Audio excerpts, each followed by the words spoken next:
નમસ્કાર. આજનો આપણો વિષય છે પુરાવો એટલે કે એવિડન્સ.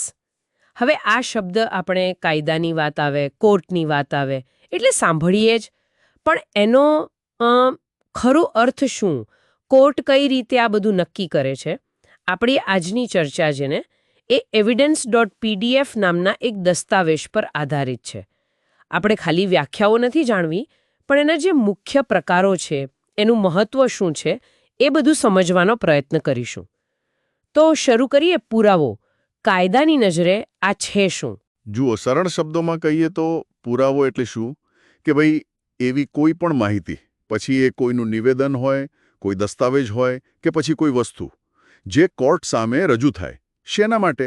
તો કે કોઈ વિવાદાસ્પદ વાત છે, કોઈ હકીકત છે, એ સાચી છે કે ખોટી એ નક્કી કરવામાં કોર્ટને મદદ મળે. એટલે એમ સમજો ને કે સત્ય સુધી પહોંચવાનો એક રસ્તો બતાવે. બરાબર, એક રસ્તો.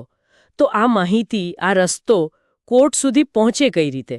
મતલબ કયા કયા સ્વરૂપે પુરાવા રજૂ થાય છે મુખ્યત્વે? એવિડન્સ જેને કહીએ. આમાં શું હોય કે કોર્ટ પરવાનગી આપે એવા સાક્ષીઓ આવે અને રૂબરૂ નિવેદન આપે. જેણે પોતે કંઈક જોયું હોય, સાંભળ્યું હોય કે અનુભવ્યું હોય, એ આવીને કોર્ટને કહે. એટલે કે વ્યક્તિ પોતે આવીને વાત કરે. હા. અને બીજો પ્રકાર છે દસ્તાવેજી પુરાવો, ડોક્યુમેન્ટરી એવિડન્સ. આમાં બધા લેખિત કે છાપેલા કાગળો આવી જાય. નકશા, પ્લાન અને હા, આજકાલ જે બહુ ચાલે છે ઇલેક્ટ્રોનિક રેકોર્ડ્સ. અચ્છા, ઇલેક્ટ્રોનિક રેકોર્ડ્સ પણ. જેમ કે ઈમેલ છે, કોઈ વોટ્સએપ ચેટ છે, વિડિયો રેકોર્ડિંગ્સ છે, સીસીટીવી ફૂટેજ છે, આ બધું જ દસ્તાવેજી પુરાવામાં ગણાય. આ બધા દસ્તાવેજો કોર્ટ જુએ, તપાસે. બરાબર. એટલે કે કાં તો કોઈ વ્યક્તિ આવીને કહે અથવા કોઈ કાગળ કે રેકોર્ડિંગ બતાવવામાં આવે. પણ એક મિનિટ, ઘણીવાર એવું પણ બને ને કે ગુનો થયો હોય પણ કોઈએ નજરે જોયું જ ના હોય. ત્યારે શું? ત્યારે કોર્ટ કઈ રીતે નિર્ણય લે? હા, આ બહુ સારો સવાલ છે. અને અહીંયા જ પુરાવાના બીજા બે મહત્વના પ્રકાર કામમાં આવે છે. એક છે પ્રત્યક્ષ પુરાવો એટલે કે ડાયરેક્ટ એવિડન્સ, અને બીજો છે પારિસ્થિતિક પુરાવો એટલે કે સર્કમસ્ટેન્શિયલ એવિડન્સ. પ્રત્યક્ષ પુરાવો એટલે શું? કે જે સીધો જ, એકદમ ડાયરેક્ટ ગુના સાથે જોડાયેલો હોય.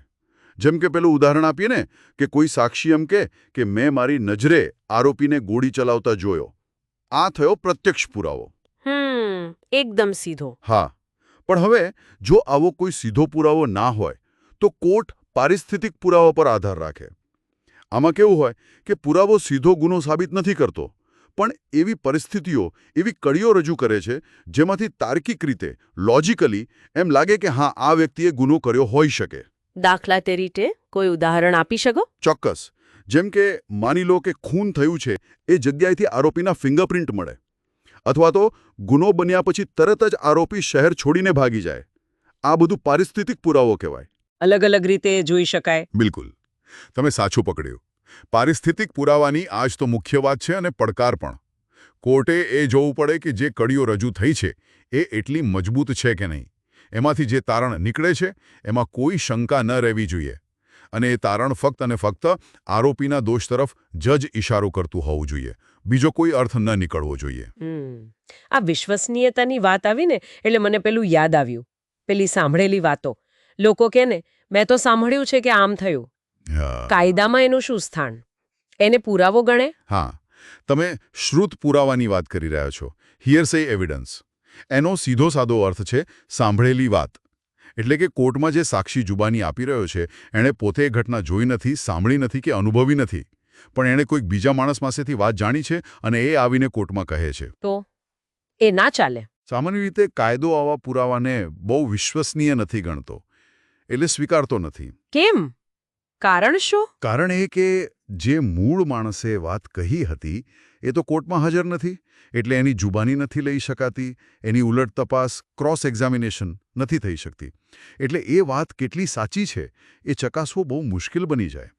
જો કે અમુક ખાસ સંજોગો છે, અપવાદ છે. અચ્છા, કેવા સંજોગો? જેમ કે જો મૂળ વાત કહેનાર વ્યક્તિ ગુજરી ગઈ હોય અથવા મળે એમ જ ન હોય, તો અમુક ચોક્કસ પરિસ્થિતિમાં કોર્ટ કદાચ આવી સાંભળેલી વાતને પુરાવા તરીકે ગ્રાહ્ય રાખી શકે. પણ એ અપવાદ છે, નિયમ નથી. સમજાયું. એટલે વિશ્વસનીયતા બહુ જ મહત્વની છે. આ જ વાત, આ જ સિદ્ધાંત દસ્તાવેજોને પણ લાગુ પડે. જેમ કે અસલ કાગળ હોય અને એની ઝેરોક્સ કોપી હોય, એમાં ફરક પડે. ચોક્કસ. બહુ જ મહત્વનો મુદ્દો છે આ. અહીંયા પ્રાથમિક પુરાવો પ્રાઇમરી એવિડન્સ અને ગૌણ પુરાવો સેકન્ડરી એવિડન્સનો ખ્યાલ આવે છે. પ્રાથમિક પુરાવો એટલે શું?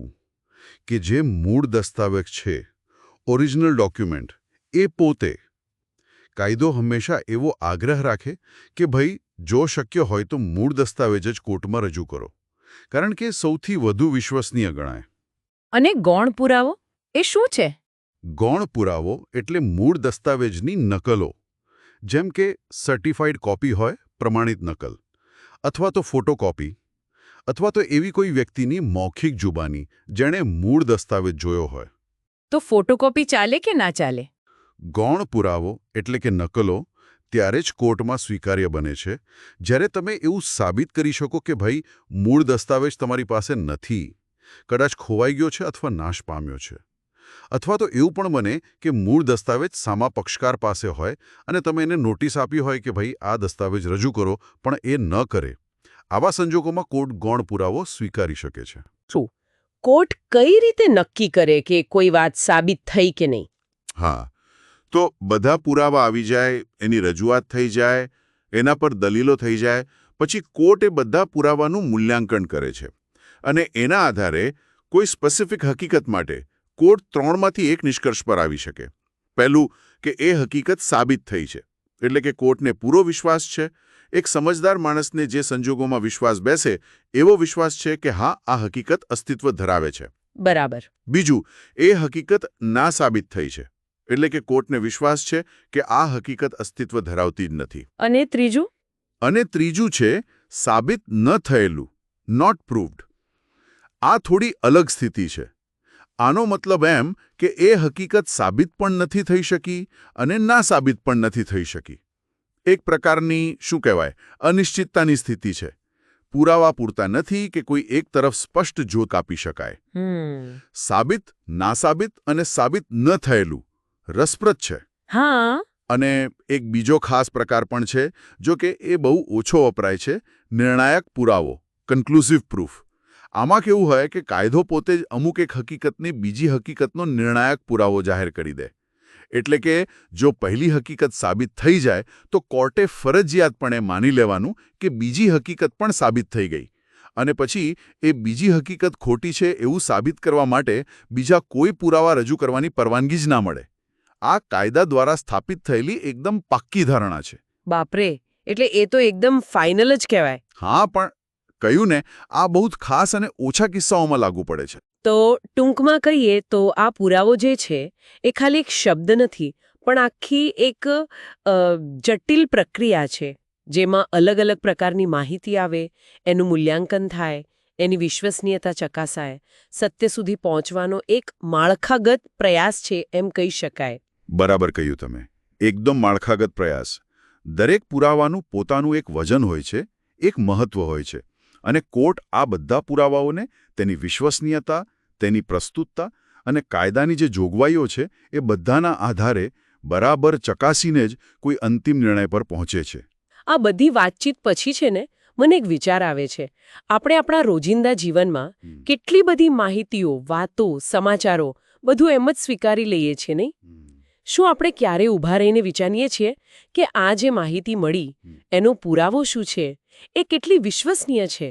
ક્યાંક આપણે મોટાભાગે પેલી તમે જે કહ્યું એમ શ્રુત પુરાવા પર જ તો નથી જીવતા,